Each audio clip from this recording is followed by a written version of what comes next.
这个小朋友吃了3副中药之后，基本上晚上不怎么咳了，只是晨起偶尔咳1-2声，然后出汗的情况已经减少了，晚上不咳了啊。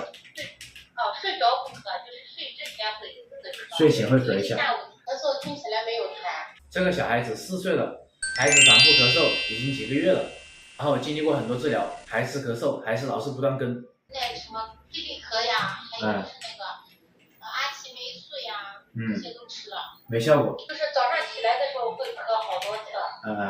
晚上间断性的，还就是那种咔咔的那种，就是好像声音有点就那种这种的。比较浅的咳嗽的是吧？他这个玩意儿，这个嗓子一直红着呢，那扁桃体就大，舌头上起来。中根部还是有点积食的，所以他会早上咳嗽，脾胃的问题呢，就是吃了很多西药，伤到了脾胃。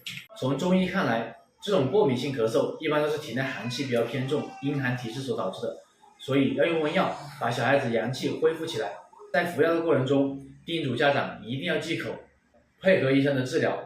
通过3副中药，基本上小孩子已经不咳了，舌苔开始慢慢变红润，这样子小孩子阳气就开始慢慢恢复了。后续我采取的治疗方法就是调理脾胃，恢复脾胃功能，小孩子自然而然就有抵抗力。